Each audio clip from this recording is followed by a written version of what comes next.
105e apparition. Le pape Benoît VIII était rempli de bienveillance pour saint Odilon et son monastère de Cluny.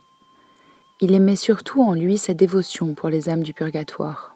Ce saint, en effet, ne se contentait pas de prier et de faire pénitence pour elles, il les recommandait à tout le monde. On croit que c'est à lui qu'est due la fête des morts le 2 novembre.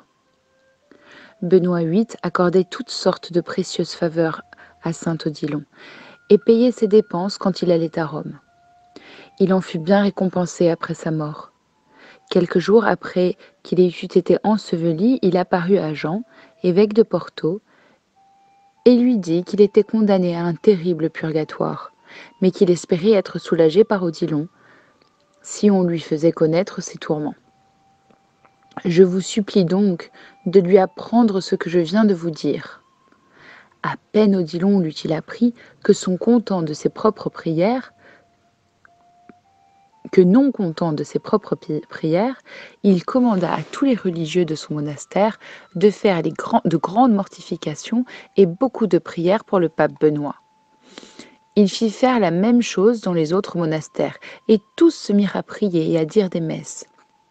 Édelbert, économe du couvent, répandit aussitôt de grandes aumônes en faveur de l'âme du pape défunt.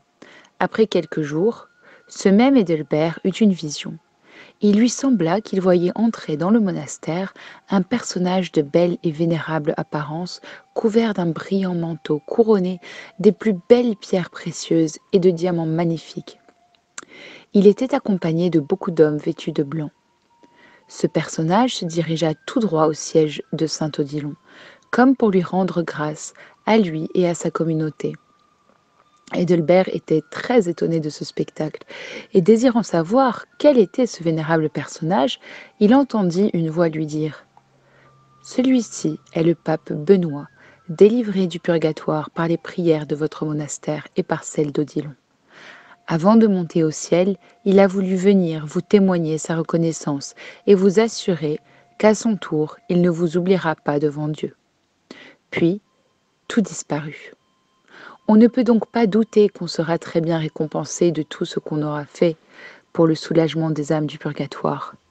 Que cela nous encourage à faire tout notre possible pour leur venir en aide.